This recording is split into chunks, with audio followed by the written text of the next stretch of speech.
Hataki Yoshi, the accounting clerk, had just returned from the bank. She burst into the break room, where employees were chatting, and announced, "Just now, at the intersection, while waiting at the signal, I saw something incredible."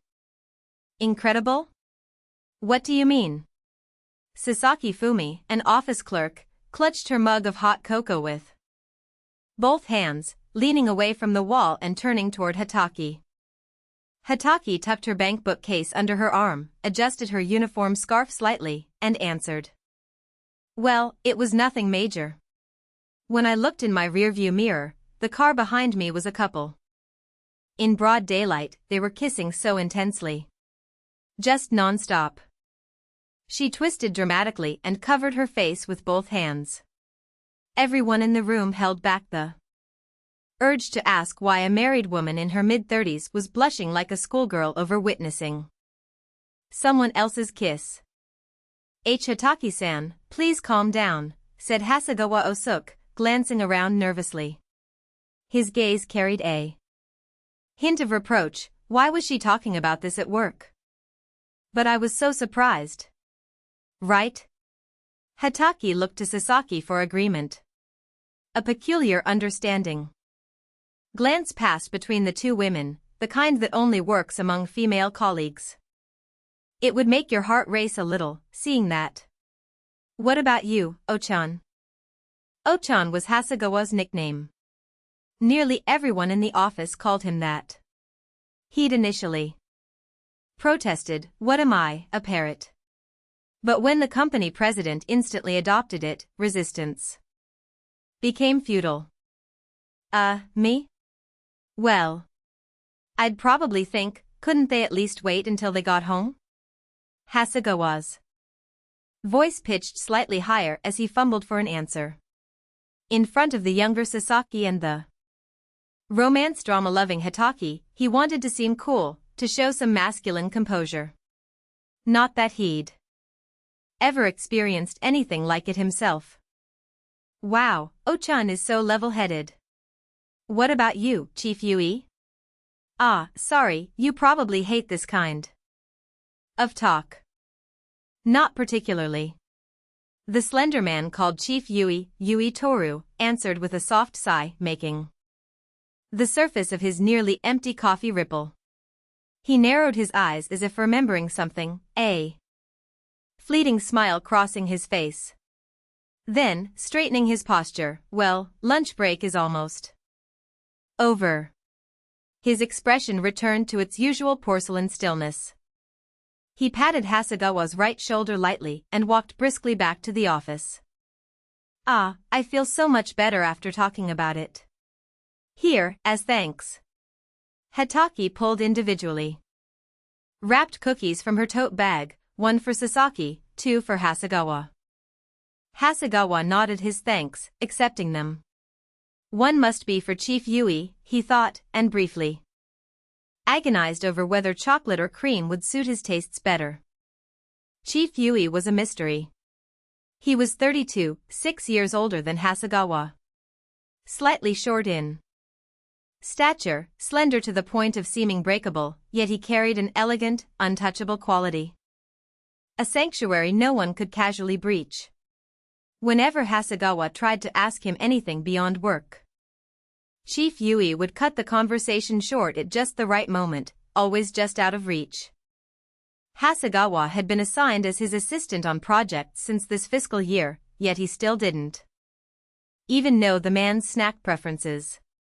Reaching for something glittering about him felt like grasping at mist, hollow and futile. "Chief Yui, which do you prefer?"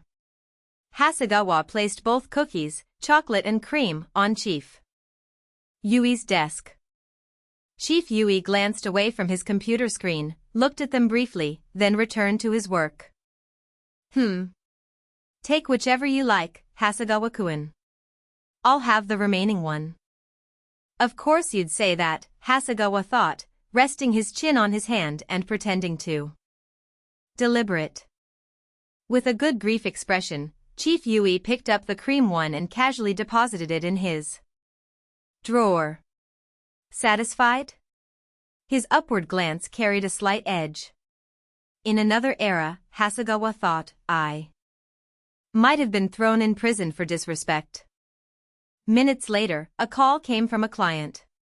An urgent request from a pharmaceutical company in the neighboring city. Their work involved sales and maintenance of analytical instruments for chemical manufacturers, rubber companies, and university labs, technical sales, essentially. With a healthy dose of general handyman work mixed in. The pharmaceutical company had specifically requested Chief Yui, which meant Hasegawa, as his assistant, would accompany him. His feet felt heavy, but he steeled himself. Yui-kun, Oh-chan, I'm counting on you. Division Chief Kano, necktie loosened, fanned himself with a round fan, looking between them. The temperature had been rising since morning. Hasegawa retrieved the company car key from the keybox, signing the usage ledger. His eyes lingered on the two names written there, Hasegawa Osuk, Yui Toru. Side by side like that, it looked like he was the stronger one, the one in charge. He thought about it for a moment, then dismissed it as pointless. I'm not driving, you know. Chief Yui squeaked a marker against the whiteboard, writing the destination, spinning the pen idly in his fingers. I know. Just making sure. Hasegawa filed the ledger and bowed to the division chief. We'll be heading out now. The company had 3 technical sales vehicles, standard light vans. 2 newer silver ones, 1 older white one. The silver ones were tacitly reserved for the medical team. The white one lacked not only a dashcam but any meaningful GPS updates. Even the company name and logo were slightly faded. The dusty interior held traces of various employees. The scent of Hitachi's cosmetics, the most recent user, seemed to linger faintly from the headrest. About 40 minutes to the destination. Adjusting the rearview mirror, Hasegawa found himself recalling not just Hitachi's sighting, but his own pretentious response. Pathetic. He gritted his teeth and shook his head left and right to dispel the thought. Hasegawa-kun, drive safely, all right? Chief Yui was looking out the passenger window, his slender shoulders trembling slightly, as if suppressing a laugh. They arrived at the pharmaceutical company on schedule. After checking in at the security office and receiving guest badges, they were guided to a research building slightly removed from the parking lot. A young man in crisp work clothes stood at the entrance, hands clasped apologetically in front of him. I'm so sorry for calling you in on such short notice. I'm Mayura. He offered his business card. Mayura Kenichi, development researcher. Dark circles under his eyes. Pallid complexion. He looked utterly exhausted. The third-floor laboratory was impressive, befitting a pharmaceutical company. Only the irregular clicking of 3 pairs of shoes echoed against the hard, sterile floor. As they walked, Hasegawa glanced at research posters lining the corridor. Migraine prevention drug development. Research on night terror syndrome. The lab seemed focused on autonomic nervous system research. Chief Yui suffered from migraines, Hasegawa recalled. In the analysis room, a tall, stern-looking man stood in front of the target instrument. His expression softened when he noticed them. Ah, Yui-san. Hey, Suib-kun. Doing well? Chief Yui answered with uncharacteristic brightness. Old acquaintances, apparently. Doing all right. Oh, a new partner? Something like that. This is Hasegawa-kun.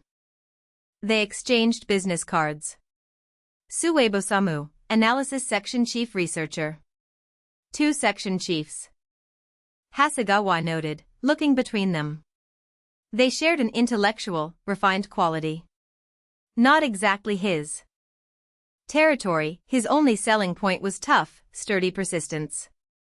Hasegawa-sen, sorry, this liquid chromatography unit. Mayura, shoulders hunched, called Hasegawa over. The two section chiefs were deep in conversation anyway. The separation efficiency started dropping late last week, and today even the baseline won't stabilize. Hasegawa checked the manual and control panel, methodically working through possible causes. Please. Don't let this be our company's fault, he prayed silently. All right, Hasegawa-kun's working hard. Guess I'm not needed? Chief Yui approached from behind, glancing at the clipboard and the column inside the instrument. His casual dismissal belied eyes as sharp as a cat's in the dark. Then, as if noticing something, he looked up at the ceiling. Wait, Hasegawa's hands froze on the settings screen. The flow rate was set to more than double the recommended level. This is why. That's impossible. I had to get results fast. Mayura looked pale with guilt, the picture of someone being bullied. Hasegawa suppressed a sigh and steadied the swaying researcher. I understand how you felt. It was all he could offer a stranger. He added some reassuring explanations about possible column degradation, internal contamination, or excessive sample concentration, anything to ease Mayura's mind. Suwabe-kun, when did you turn on the air conditioning? Chief Yui was still looking at the ceiling-mounted unit. This morning, I think. It got so hot all of a sudden, That's it, isn't it? Probably. The airflow is hitting the instrument directly. The baseline instability was from the AC airflow. Of course, today really had gotten hot suddenly. Hasegawa remembered Division Chief Kano frantically fanning himself back at the office. Oh, and that other company's unit with equivalent specs, you're not using it? That one has detector issues. The section chiefs were absorbed again. Hasegawa opened his laptop and wrote the report. Checked no instrument abnormality and breathed a sigh of relief. Meanwhile, Chief Yui had smoothly secured a deal for a new detector installation, somehow transforming a visit that had been headed toward complaint handling into a sales opportunity. As Mayura and Suwabe bowed deeply to see them off, Hasegawa walked beside his chief toward the parking lot. The afternoon sun was beginning to slant, stretching their shadows across the asphalt. I really can't match this person, Hasegawa thought, glancing at the refined profile beside him. Admiration. Frustration. And then, something else. Something he wasn't ready to name. He'd apparently been staring, lost in thought for several seconds. Chief Yui's eyes nearly met his, and Hasegawa looked away quickly. Hey. A crude gaze, Chief Yui murmured. Crude. Though I'm not one to talk. Hasegawa desperately wanted a dictionary. Whatever crude meant, rude, vulgar, indecent, it couldn't be good. I'm sorry, he whispered, shoulders slumping. But the phrase not one to talk stuck in his mind. Chief Yui's lips curved slightly as he watched Hasegawa's confusion with narrowed eyes. Hey, what time is it? Slender fingertips touched Hasegawa's tanned left wrist. His hand, wearing a titanium band watch with a cobalt blue face, was turned over passively, the dial catching the light. Just past 5 p.m. Nice watch. Was my explanation too long? No. You're overthinking it, Hasegawa-kun. I just meant it suits you. Besides, you've been awfully quiet. I'm always quiet. Are you? Well, perhaps you are. The deliberately ambiguous response unsettled Hasegawa's chest. This person always did this, never revealing his true feelings, dropping meaningful comments that left heavy sediment in Hasegawa's heart. Laughter from female employees leaving work approached, and Hasegawa pulled his hand back in a panic. Chief Yui smiled at his reaction, then announced he'd return the guest badges. Stretching up to remove the lanyard from around his neck, he moved close, chest almost touching, and reached both hands behind Hasegawa's neck, facing him directly. Hasegawa had never seen Chief Yui from this close, face to face. Long eyelashes, melancholy eyes, softly blurred lips. Upon closer inspection, a beauty mark at the corner of his lower lip. He wanted to keep looking. Without thinking, he offered no resistance. A sensation like feathers tickling the vulnerable inside of his collar made him twist away. Wah! I can do it myself. He frantically peeled Chief Yui off. The position had been practically an embrace. What were they thinking? With trembling hands, he unclipped the badge strap. The clip was at chest level. There had never been any need to reach around his neck in the first place. Something wrong? Chief Yui tilted his head. Taking the returned badges, you panic too easily. He walked lightly toward the security office, steps floating. Was he hallucinating? Hasegawa slumped into the driver's seat, collapsing against the steering wheel. He just wanted to go home and sleep. On the way back, Hasegawa clamped his mouth shut, gripping the wheel with excessive care. Neither spoke for 30 minutes. The FM radio played a pop song from a few years ago, crackling with static. When it ended, the radio personality launched into forgettable, harmless chatter. They reached the intersection from that morning's gossip. A long red light trapped them. Without moving his head, Hasegawa glanced up at the rearview mirror. The vehicle behind them was an old light truck. Just a single, broad-shouldered young man in the driver's seat, boredly turning his head and scratching his scalp. Hasegawa exhaled in relief and looked forward. At this intersection, if you witnessed a couple kissing in the car behind you, like Hataki-san this morning, what would you do, Hasegawa-kun? Try not to look? Chief Yui had spoken. Of all topics, that one. Hasegawa's brow furrowed. That topic, seriously. This light is long. I'm bored. Perfect for staying awake, right? I'd just pray for it to stop. Hey. That's very you. Very me? I don't know what that means. What about you, Chief Yui? You'd probably dismiss it as pointless, take one glance, and face forward immediately, right? Am I wrong? Hasegawa's tone came out stronger than intended. From Chief Yui's usual demeanor and his comments in the break room, he'd assumed the man found others' romantic entanglements utterly beneath him. Pointless? Why would it be? Whether it's love or desire, I'd happily watch.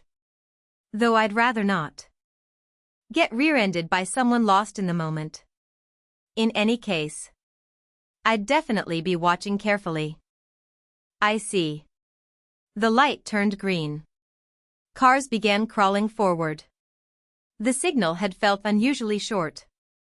Today, Hasegawa had never imagined words like love and desire coming from Chief Yui's mouth. Heat crept across his cheeks and ears. Every time he learned something about this man, another mystery opened up. Understanding him completely felt impossible, a sense of defeat washed over Hasegawa.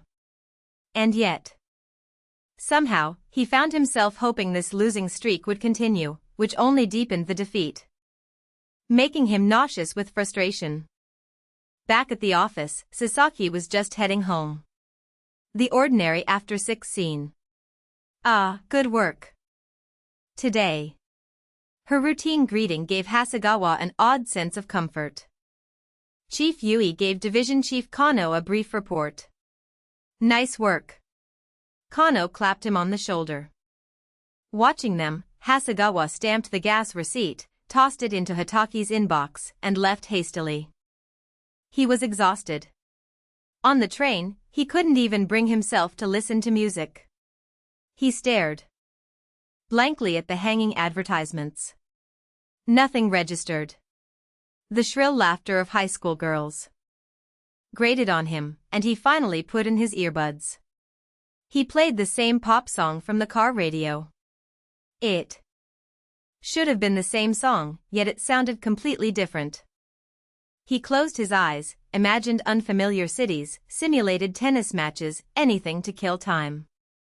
At home, he tossed his dress shirt into the laundry basket, put on some random video, and ate a simple pasta. He felt like drinking, so he downed a cold beer. His throat craved alcohol, the bitterness a relief. Then he remembered, what did crude gaze actually mean? He searched on his phone. Crude gaze *1. Brazen, vulgar staring. 2. Sexual gaze, the kind that licks over someone's body. What? Sex, UAL? He nearly dropped his phone. The worst. Humiliating. He writhed on the floor in shame and self-loathing. But wait, Chief Yui had said he wasn't one to talk. Which meant, he'd been looking at Hasegawa the same way? Was that a confession? No, impossible. The gaze that had lingered on his forearm. Those slender fingers gripping his wrist. The hands reaching around his neck. Today's events flashed back at high speed. Expecting anything would only lead to disappointment. Chief Yui was that kind of person. He was probably just entertained by the reactions of someone inexperienced like Hasegawa. He shook his head and finished his beer. What kind of face am I supposed to make tomorrow? He lay on his bed, raking his nails against the white wall. If only I could hurt him like this with my own hands, he thought, as his heavy eyelids slowly closed. He dreamed of Chief Yui, transformed into a ferocious small animal, snarling, sinking sharp canines into his wrist. The fangs pierced deep, but Hasegawa didn't shake him off, just accepted it. He woke with a numbness radiating to his elbow. His wrist was unharmed, but he found himself slightly afraid of seeing Chief Yui's canines in real life. The next morning, Hasegawa nearly overslept. He couldn't tell if he'd slept too deeply or too poorly, but a strange, heavy fatigue lingered. He'd definitely dreamed about Chief Yui. Good morning, he said, passing Hitaki and Sasaki chatting and laughing. Division Chief Kano was drinking coffee, gazing out the window. He had a habit of checking which bus body design passed at a specific time, a kind of superstition. Chief Yui was unusually absent. The attendance board showed half-day leave. Hasegawa felt some relief, and then worry. Was he feeling sick? Kano approached, having finished his bus check. Yui-kun had one of his episodes, so he'll be late. Oh-chan, I'm counting on you to cover. The episodes were migraine attacks. For Chief Yui, they seemed to strike from light, weather, temperature changes, and often just when tension released. Did it start this morning? No, yesterday. Right after you left, he suddenly got dizzy. Muttered something about divine punishment. Divine punishment. Yesterday was a sudden request, must have been a burden. I feel bad. Kano looked apologetically at Chief Yui's desk. That's the job, Hasegawa murmured, as much to himself as anyone. Hasegawa looked at the business cards from yesterday. Suwei Bosamu, clearly close to Chief Yui. Old. Friends from university, perhaps. Mayora Kenichi, probably in his second year. He'd seemed desperate to produce results. Would he be all right? He called the direct line on Mayora's card. After hearing his complaints, impossible deadlines, the temptation to falsify data, how Suwabe had helped him, Hasegawa offered his best sales smile. I'm glad things are improving. Ah, yes. May I ask something strange? Mayora's voice dropped, hesitant. A bad feeling settled in Hasegawa's stomach. If it's something I can answer. Do you have any tips for getting along well with your section chief? Well, Chief Yui and I aren't particularly close, so I wouldn't say there are any tips. What? Oh, I am sorry. I must have been mistaken. Please forget I asked. Mayora was clearly panicking at having said too much. You saw something, didn't you? Hasegawa felt the blood drain from his face, literally. Not clearly. I just assumed. I'm so sorry for the impertinent question. From the sounds on the other end, Mayora was frantically bowing. I deeply apologize for any misleading behavior on my part. Please, don't tell Section Chief Suwabe I asked. Promise me.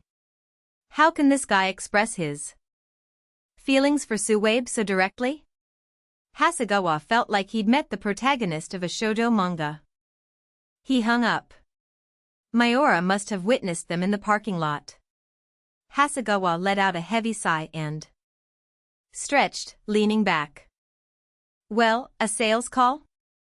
How industrious. A hoarse voice drifted down. Chief Yui stood there, face taut, leaning in to peer at Hasegawa's face. Hasegawa froze mid-stretch, staring at the upside-down face above him. How long have you been standing there? Secret. His tone was unmistakably displeased. Please answer the question. I just thought you seemed awfully friendly with someone. I didn't hear details. Chief Yui slipped past him to his desk. He didn't speak again until the 3 p.m. break. What exactly had upset him? Was Hasegawa wrong to sympathize with Mayora? Was this about mixing personal and professional? Surely not jealousy, that was absurd. Hasegawa bit his thumbnail, pretending to study a competitor's product catalog. At afternoon break, Hataki was spreading something across the shared desk. I've got something good today. The wrapping paper had an understated elegance, like something from a department store. What is it, Hataki-san? Sasaki played along. Oh my, is this Daifuku? And from Fukumoto, no less. Division Chief Kano had appeared, excited as a child. A client from the chemical company gave them to us, as thanks for our detailed response. Kano-san, it's a kind gesture, so it's fine, right? Well, as long as we're not civil servants, a little bit. Though I shouldn't say too much about it. Right, Ochen? Don't ask the rank and file for agreement. At least ask Chief Yui. Hasegawa glanced at the man beside him. The earlier foul mood had vanished. His eyes were sparkling. Could it be, you like Daifuku? What, is that bad? I didn't say it was bad. Just unexpected. The reply was prickly, but watching his expression transform so completely over Daifuku was so ridiculous that Hasegawa found his own irritation fading. I'll make some tea. Hataki bustled toward the break room. Sasaki stood to help, blocking Hasegawa with outstretched arms. Ochan, you take up too much space. Wait here quietly. I'm not that big. The break room is just small. That's not it. This is your chance, make up with the prince. What? Hasegawa froze. Make up, meaning she'd noticed the tension between them. Not wrong, but the situation wasn't that simple. Like but dislike? Dislike but like? Something deeper. Kano had been called away for a phone call, leaving Hasegawa and Chief Yui alone. Sorry for being mean earlier. The sudden, meek apology caught Hasegawa off guard. I didn't think you were being mean. And I'm sorry for pressing you when you weren't feeling well. Hasegawa-kun, you're kind. Please don't push yourself too hard. I don't really understand what causes these episodes, but please don't talk about divine punishment. Taking a lesson from Mayora's straightforwardness, Hasegawa looked Chief Yui directly in the eyes and laid his feelings bare. Fine, but stop staring. You weirdo. Chief Yui looked away first, an unusual display of fluster. Fidgeting with his hair. Tea's ready. Sasaki returned with perfect timing. By the way, is this daifuku actually famous? Hasegawa whispered to Sasaki. He knew nothing about sweets, only the basic dichotomies. Japanese or Western. Chocolate or cream. Mushroom or bamboo. Shoot. Oh-chan. Fukumoto's bean daifuku is from another dimension. The sweetness is restrained, the beans have an elegant saltiness, they're plump and wait, Chief Yui, you're already eating? Is that bad? Goodness, the daifuku isn't running away. Here's your tea. Hataki fussed like a neighborhood auntie, somehow heartwarming. Chief Yui, defanged, chewed contentedly with narrowed eyes. Ah, Chief Yui. Pfft. You've got powder on your nose.